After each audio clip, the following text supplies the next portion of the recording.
স্বাগতম সবাইকে। লাস্ট ক্লাসে আমরা হচ্ছে মসফেটের অপারেটিং রিজন তিনটা, কাট অফ, স্যাচুরেশন, লিনিয়ার, এই রিলেটেড শর্তগুলো, কন্ডিশন যেগুলি ছিল এবং কারেন্ট বের করার ইকুয়েশন এবং এই রিলেটেড একটা ম্যাথ করেছিলাম, তাই না?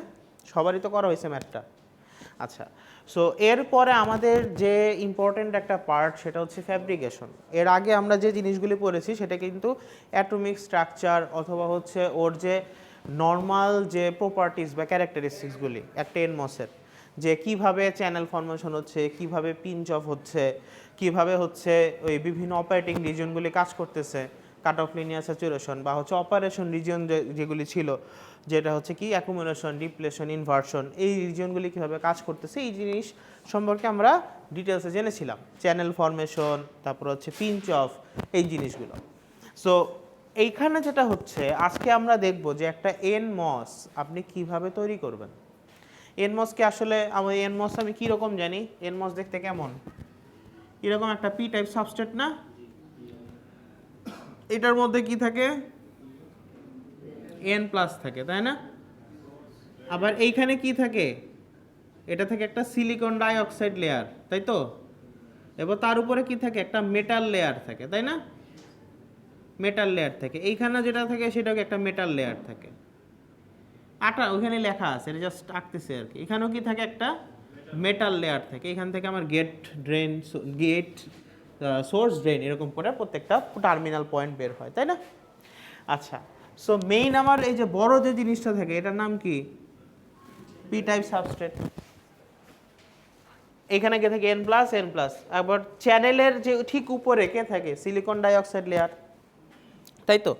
এখন এই জিনিসগুলো আমি আসলে কিভাবে প্র্যাকটিক্যাল লাইফে আমরা তৈরি করতে পারি।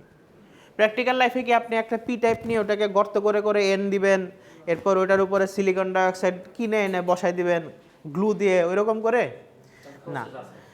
এইটা যেটা হচ্ছে, এইটার রেঞ্জটা কীরকম হয় জানেন, 10⁻⁻1 থেকে 10⁻⁻6 বা 10⁻⁻7 পর্যন্ত চলে গেছে এখন। এত ক্ষুদ্র আকারে হয়, মানে আপনার মাইক্রোমিটার বা মিলিমিটার এর কম রেঞ্জে। তো মাইক্রো বা মিলি এরকম রেঞ্জে হয়ে থাকে। সো এত ক্ষুদ্র একটা জিনিস আপনার এরকম করে আসলে হাতে দিয়ে বানালে যেটা হবে যে আপনার জিনিসটার মধ্যে অনেক ফল্ট ঢুকে যাবে বা এটা করাও খুব কষ্টসাধ্য হয়ে যাবে। এজন্যই আমি যে কাজটা করি, আমরা হচ্ছে একটা প্রসেস মেনটেন করি, সেই প্রসেসটার নাম হচ্ছে ফ্যাব্রিকেশন। এমনি আমি যদি কাপড়ের সাথে চিন্তা করি, ফ্যাব্রিক্স মানে কি, কাপড় বোঝায় না? তো ফ্যাব্রিকেশন বলতে বোঝায় কি, আসলে কাপড় তৈরি করা, ওই প্রসেসটা বোঝায়। সো এইখানে মসফেট একটা কিভাবে আপনি একবারে শুরু থেকে লাস্ট পর্যন্ত পুরো স্ট্রাকচারটা তৈরি করতেছেন, এই প্রসেসটার নাম হচ্ছে ফ্যাব্রিকেশন। বুঝা গেছে? আচ্ছা, তাহলে ফ্যাব্রিকেশনের যে আমার 7 থেকে 8টা 9টা এরকম স্টেপ আছে, স্টেপগুলি সবাই একটু জাস্ট খাতায় লিখে ফেলেন। খালি 9টা স্টেপ খাতার মধ্যে একটু লেখেন।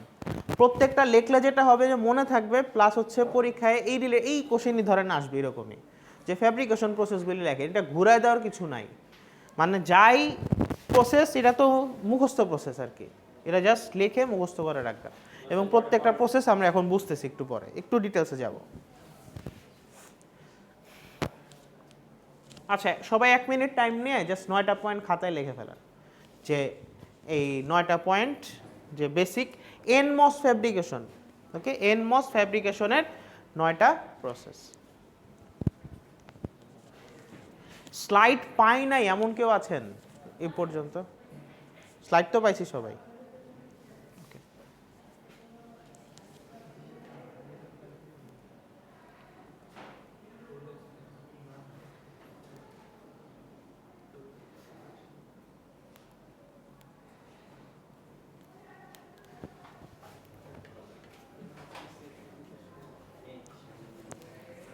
আচ্ছা, সো দেখেন, আমার যখন এই একটা এনমস বানানো লাগতেছে, আমার সবার প্রথমে কি লাগতেছে, এই যে পি টাইপ সাবস্ট্রেট লাগতেছে। পি টাইপ সাবস্ট্রেট কি দিয়ে তৈরি হয় সাধারণত?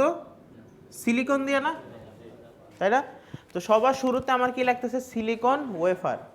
ওয়েফার কেন বলা হয়েছে, এই জিনিসটা দেখতে অনেকটা ওয়েফার স্ট্রাকচারের হয়ে থাকে আর কি। ওয়েফার আসলে কি, যে মামা ওয়েফার আমরা খাই না, দেখি অ্যাড, ওটা কি থাকে, একটা হালকা একটা স্ট্রাকচার থাকে, ওইটার মধ্যে কি একটা কঠিন বস্তু থাকে কিন্তু সেটার ভর কি অনেক কম হয়ে থাকে আর কি। মানে বেসিক্যালি একটা সিলিকন ক্রিস্টালকে আমরা এরকম সাথে তুলনা করতে পারি যে সেটা হচ্ছে কি একটা সিলিকন ওয়েফার।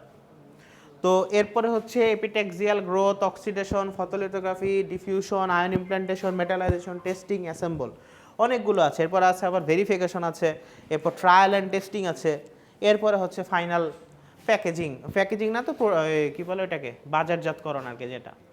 আচ্ছা, তার আগে আমরা দুইটা জিনিস একটু পড়ে রাখবো, দুইটা সংজ্ঞা পড়বো। এটা অফ কেন? গরম লাগবে একটু পরে, হালকা করে অন করে দেন এসিটা। প্রথমে আমরা দুইটা সংজ্ঞা পড়ব, একটা হচ্ছে অক্সিডেশন আর আরেকটা হচ্ছে ফটোলিথোগ্রাফি। এই দুইটা সংজ্ঞা লিখে রাখেন, দুইটা থেকে যে কোনো একটা পরীক্ষায় আসবে। অক্সিডেশন আর এরপরে আরেকটা হচ্ছে যে ফটোলিথোগ্রাফি। অক্সিডেশন এবং ফটোলিথোগ্রাফি এই দুইটা থেকে যে কোনো একটা সংজ্ঞা পরীক্ষায় আসবে। হ্যাঁ, অক্সিডেশন কি অথবা ফটোলিথোগ্রাফি কি, যে কোনো একটা। আচ্ছা, এখন হচ্ছে দেখি যে অক্সিডেশনটা আসলে কি বা এই জিনিসটা কিভাবে কাজ করতেছে।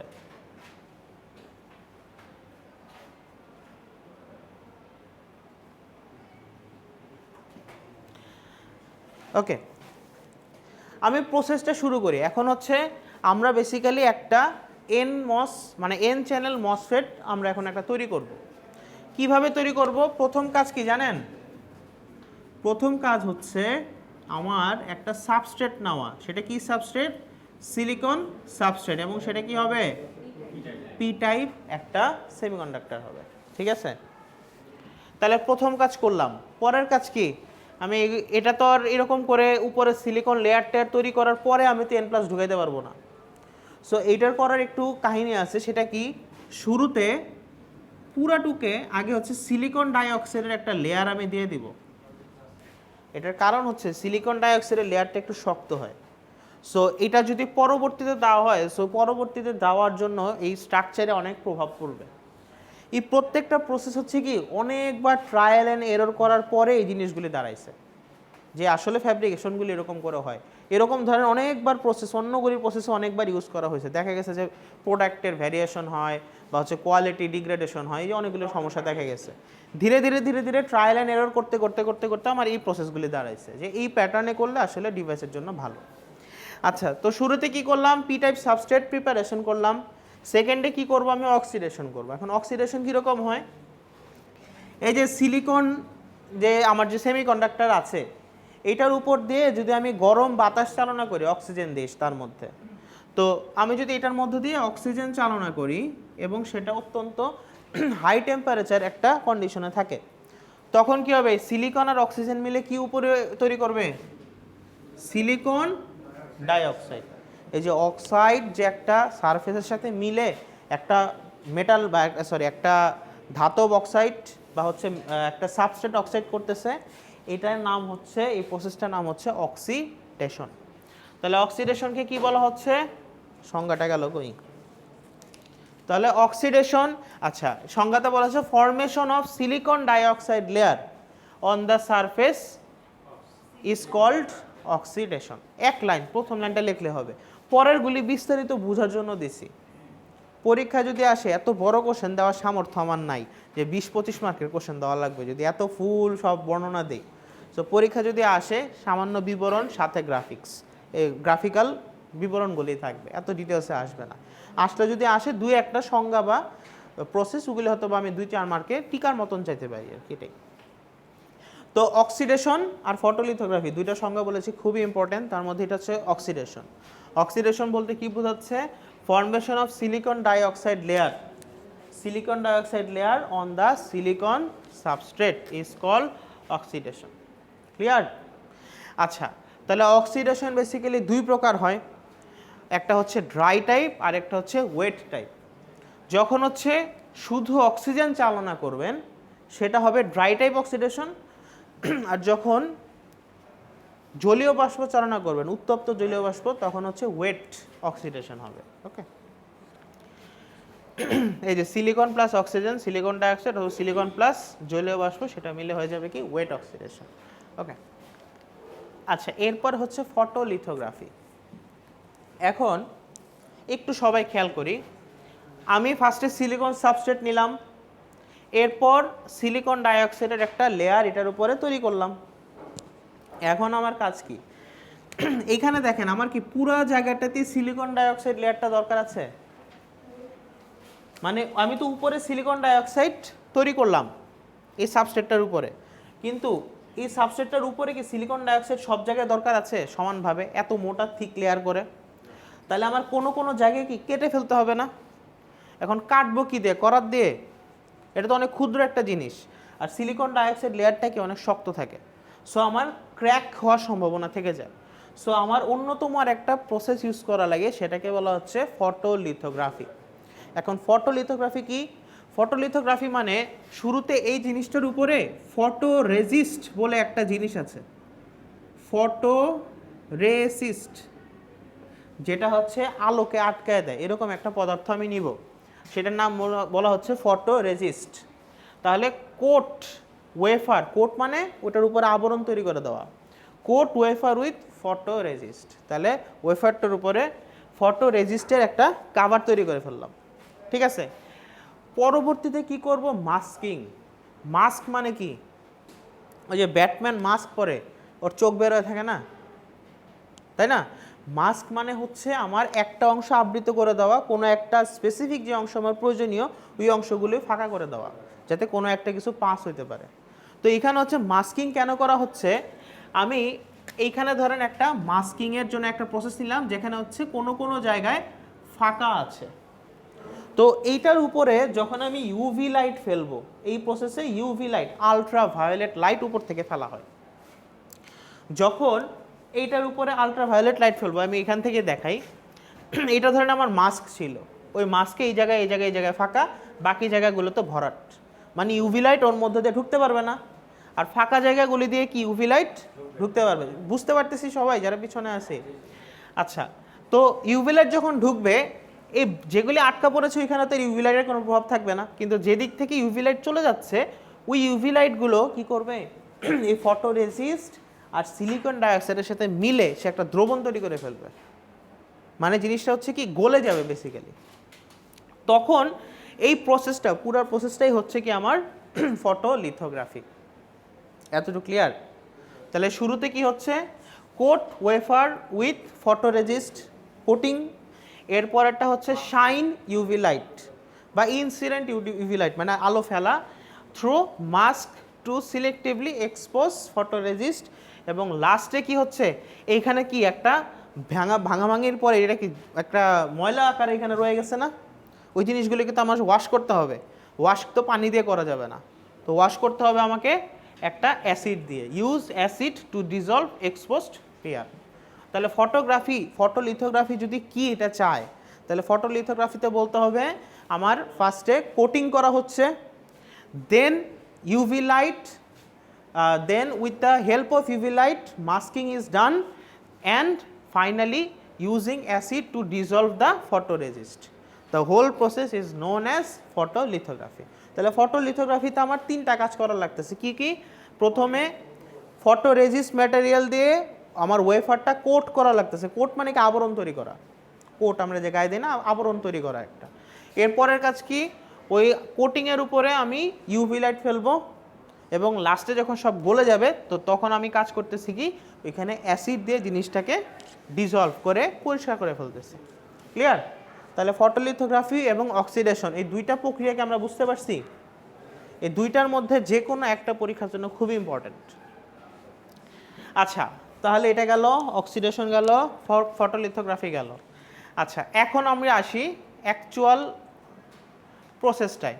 এখানে প্রত্যেকটা প্রসেসের বিস্তারিত বিবরণ দেওয়া আছে, এত বিবরণ লাগবে না পড়া, জাস্ট জানার জন্য পড়লেই হবে। আর এখানে যেটা সেটা important. Steps N MOSFET preparation বা ফ্যাব্রিকেশন স্টেপস, এই স্লাইডটা খুবই ইম্পর্টেন্ট। এই স্লাইড এবং তারপরে যে 9টা ছবি আছে, এই স্লাইড আর 9টা ছবি খুবই ইম্পর্টেন্ট। বুঝে গেছে? আচ্ছা, তাহলে আমরা স্লাইডটা শুরু করি। রেকর্ড হচ্ছে না? হ্যাঁ, এটা হচ্ছে এনমস ফ্যাব্রিকেশন স্টেপস। সো এখন যেটা হচ্ছে, তাহলে আমার প্রথম স্টেপটা কি দেখেন, প্রত্যেকটা স্টেপ সবাই একটু মনে রাখবো। ওকে, তাহলে প্রথম স্টেপ কি? প্রসেসিং। কি প্রসেসিং? আমার যে ওই যে কি বলে সিলিকন ওয়েফার। তাহলে এত কিছু লাগবে না। তাহলে এনমস ফ্যাব্রিকেশন স্টেপের ফার্স্ট পয়েন্টটা হচ্ছে প্রিপারেশন অফ সিলিকন ওয়েফার, একটু ক্লিক হয়ে যাবে। বা এখানে processing of thin wafer cut silicon. আচ্ছা, সেকেন্ড লেয়ার, সেকেন্ড কাজটা কি? প্রত্যেক প্যারার প্রথম লাইন, a layer of silicon dioxide is grown all over the surface of the wafer. তাহলে প্রথম কাজ আমি সাবস্ট্রেট নিলাম। পরের কাজ কি? সিলিকন ডাইঅক্সাইডের একটা থিক লেয়ার যেটা 1 মাইক্রোমিটার, সেটা তার উপরে গ্রো করে দিলাম, মানে উপরে অক্সিডেশনের মাধ্যমে তার উপরে গ্রো করে দিলাম। এরপরে কাজ কি ছিল আমার? ফটোরেজিস্ট। ফটোরেজিস্ট ম্যাটেরিয়াল দেওয়া না? তাহলে এর পরের কাজ কি? 3 নম্বর পয়েন্টে দেখি, the surface is now covered with a photoresist, coating করানো। আচ্ছা, তারপরে কাজ কি? ফটোরেজিস্টারের উপরে কি মাস্কিং করা না? তাহলে পরের 4 নম্বর স্টেপ কি? Photoresist layer is then expose to UV light through a mask which defines this region, মানে কোন রিজিয়নটা কাটা যাবে, কোন রিজিয়নটা থাকবে, এটা হচ্ছে মাস্কিং। তো এত বড় না লেখে লিখবেন photoresist layer is expose to UV light through masking. তাহলে 4 নম্বর প্রসেস কি? এই যে ফটোলিথোগ্রাফির মাধ্যমে আমি কি করলাম, ওই যে উপরে যে ফটোরেজিস্ট ছিল ওইটা আমি মাস্কিং করে ফটোরেজিস্টটা সহ সিলিকন ডাইঅক্সাইড লেয়ারটা আমি এখানে ডিজলভ করে দিলাম, গলিয়ে দিলাম, তাই তো? এইখানে পড়বে। তাহলে এইখানে যখন ইউভি লাইটগুলি পড়বে এই জায়গাটা কি ফাঁকা হয়ে যাবে না? তাহলে 4 নম্বর প্রসেস গেল।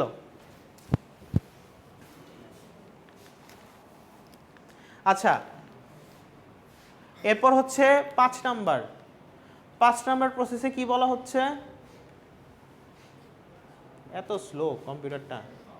আচ্ছা 4, ও এটাই 5 হবে আর কি, 6 হয়ে গেছে, একটা হয়ে গেছে। হ্যাঁ, দিস এরিয়াস আর সাবসিকুয়েন্টলি রিডেলি ইস্ট অ্যাওয়ে। আচ্ছা, ইস্ট অ্যাওয়ের কাহিনীটা কি? ফটোলিথোগ্রাফিতে কি হচ্ছে, আমার অ্যাসিড দিয়ে কি জিনিসটা সরিয়ে নেওয়া লাগতেছে না? তো ইচিং মানে আমরা বুঝি, ইচিং মানে কি চুলকানো, তাই না? চুলকানো মানে কি কোনো একটা কিছু সরিয়ে নেওয়া ওইখান থেকে। তো এইটা কি এইখানে ভাষায় বলা হচ্ছে ইস্ট অ্যাওয়ে, মানে আমার যে ফটোরেজিস্ট পরার পরে যে সিলিকন ডাইঅক্সাইডের ফটোরেজিস্টগুলি মিলে কি একটা দলা পাকায় রয়েছে, ওই জিনিসটা কিন্তু আমাকে ওয়াশ করে সরা দিতে হচ্ছে। ওয়াশ কি দিয়ে করতেছি? অ্যাসিড দিয়ে। অ্যাসিডগুলি ধরেন হাইড্রোজেন ফ্লোরাইড অথবা হচ্ছে হাইড্রোজেন ক্লোরাইড, এই টাইপের অ্যাসিড হয়ে থাকে। এই টাইপের অ্যাসিড দিয়ে সেটা কি হবে? ইচড অ্যাওয়ে, ওই ময়লাগুলো সেটা হচ্ছে সরিয়ে দেওয়া হচ্ছে। এই জন্যই বলা হচ্ছে পরের প্রসেসটার নাম হচ্ছে ইচিং। এই জন্য ওই প্রসেসটার নাম হচ্ছে ইচিং, 6 নাম্বার যেটা আর কি, 5 নাম্বার আর কি অ্যাকচুয়ালি যেটা। এরপরে কি করতে হবে? এরপর আমি বাংলায় বলি, এরপরে এখানে ইজিলি বুঝতে পারবেন। আমার এরপরে যেটা হচ্ছে উপরে আবার অতি পাতলা, অতি থিন একটা সিলিকন ডাইঅক্সাইডের লেয়ার আবার তৈরি করতে হবে। ওকে, এরপরে আমি ওইটাকে আবার মাস্কিং করে আমার যে কাজটা থাকবে, এই যে আয়নগুলিকে কিন্তু এখন আমি স্ট্রাকচারে ঢুকাই নাই, তো মাস্কিং করে আবার এই জায়গাগুলো ফাঁকা করতে হবে। ফাঁকা করে আয়নগুলি ইমপ্ল্যান্টেশন করব। তো ওই প্রসেসটার নাম হচ্ছে আয়ন ইমপ্ল্যান্টেশন। আয়ন ইমপ্ল্যান্টেশন করার পরে উপরে কি মেটাল দিয়ে আবার কি ভরে দিতে হবে না? এরপরের প্রসেসটার নাম হচ্ছে মেটালাইজেশন। তাহলে আবার আমি কি করতেছি, আরেকটা ক্ষুদ্র সিলিকন ডাইঅক্সাইডের লেয়ার এটার উপরে দিলাম। এর পরবর্তীতে কি করব? The whole chip is then metal. ওই যে আয়ন ইমপ্ল্যান্টেশন হবে, এরপর ঠিক একটা সিলিকন ডাইঅক্সাইড লেয়ার দিব, আবার এরপরে লাস্টে হচ্ছে ওটার উপরে কি মেটালাইজেশন করে দিব। এই যে যেমন হচ্ছে 6 নম্বরে আবার একটু অতি সূক্ষ্ম একটা সিলিকন ডাইঅক্সাইড লেয়ার আবার এটার উপরে দিব। তারপর হচ্ছে এরপর আবার মাস্কিং করে যে ফাঁকা হবে ওই জায়গাটায় আয়নগুলি ইমপ্ল্যান্ট করব। আয়নগুলি ইমপ্ল্যান্ট মানে কি, এই যে N+ ডিফিউশন, এটা কিন্তু N+ ডিফিউশনগুলো, এটা আবার ফাঁকা করে উপরে N+ ডিফিউশনগুলো দিয়ে দিব। এরপরে লাস্টে হচ্ছে এটার উপরে মেটাল লেয়ারগুলো দিয়ে দিব। এই যে মেটাল লেয়ার, ঠিক আছে। এরপর লাস্টে হচ্ছে আমার গেট তো চলে গেল, আর তো নাই। ওকে, এই 9টা ছবি আর জাস্ট 1-2টা লাইন করে একটু সবাই মেমোরাইজ করে রাখবেন এবং নোট ডাউন করে রাখবেন। এই 9টা স্টেপ এবং বাকি যে দুইটা ডেফিনেশন বলছে অক্সিডেশন, ফটোলিথোগ্রাফি, এই জিনিসটা খুবই ইম্পর্ট্যান্ট পরীক্ষার জন্য, মানে বেসিক্যালি ফ্যাব্রিকেশন প্রসেসটা। ক্লিয়ার? সবাই বুঝলাম? আচ্ছা, এখন আমাদের পড়ার একবারে লাস্ট টপিকে আসছি আমরা, মিডের আগে যেটা, সেটা হচ্ছে সিমস। সিমস পরিচিতি আর কি, সিমসটা কি? ওকে, সিমসের ফুল মিনিং হচ্ছে কমপ্লিমেন্টারি মসফেট। সিমসের ফুল মিনিং কি? Complementary MOSFET. দেখেন, আচ্ছা সিম্বলগুলিকে আমাদের মনে আছে? এখানে একটা সিম্বল দিয়েছিলাম আপনাদের একবারে শুরুতে, সবাই কিন্তু সিম্বলগুলি একটু দেখেন কোনটা কিসের সিম্বল।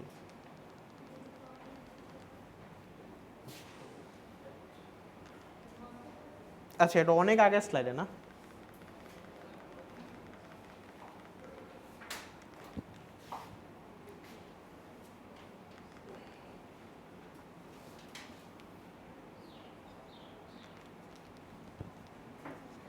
আচ্ছা, এটা বাদ দিই, এটাই দেখি। এই যে দেখেন, মসফেট থেকে যদি এরকম হয়, মসফেটের সাইনটা গেট, ড্রেন, সোর্স, এবং এখান থেকে গেট থেকে যদি ইলেকট্রনটা বের হইতে থাকে এবং এটা হচ্ছে আমার ড্রেনে চলে যায়, তাহলে এই স্ট্রাকচারটার নাম হচ্ছে কি একটা পিমস। ওকে, এই স্ট্রাকচারটার নাম কি? পিমস। অথবা পিমসকে আপনি এভাবেও দেখাইতে পারেন, এটাকে আমি কি বলতে পারি? একটা পিমস। এই দুইটাই কি? পিমস। এবং নিচের যে স্ট্রাকচারটা, এটা দেখেন তীর চিহ্নটা কোন দিকে? ভেতরের দিকে না? তাহলে সেটা হবে কি? এনমস। এবং ওইটা দেখেন কোনটা কোনটা কানেক্টেড, আগে কি ছিল? ড্রেন আর গেট না, এখন সোর্স আর গেট কানেক্টেড, তাহলে এটা থাকবে কি? একটা এনমস। এবং সেখানে এই গোলটা হবে না। ঠিক আছে, সিম্বল বুঝলাম, চিনতে পারবো পরীক্ষায়? ওকে, তাহলে দেখেন সিমসটা কি? সিমস এখান থেকে আসলে শর্ট কোশ্চেন আসবে 2-3 মার্কের। ওকে, তো সিমস মানে হচ্ছে কমপ্লিমেন্টারি মসফেট। কমপ্লিমেন্টারি মানে ওই যে বলো না চায়ের সাথে এটা কমপ্লিমেন্টারি, বা একটা কিনলে আরেকটা ওটা থাকবে আর কি। তো দুইটাকে ব্যালেন্স করতেছে। ধরেন চা আর চিনি, মানে চা পাতা আর চিনি, চা বানালে চিনি দিলে তখন জিনিসটা ওভারঅল জিনিস হয়, মানে পুরা একটা সিস্টেম দাঁড়ায় আর কি। তো কমপ্লিমেন্টারি মানে কি? ওইটা সহ নিয়ে পুরো সিস্টেমটা দাঁড়াচ্ছে, একটা আরেকটার কমপ্লিমেন্টারি।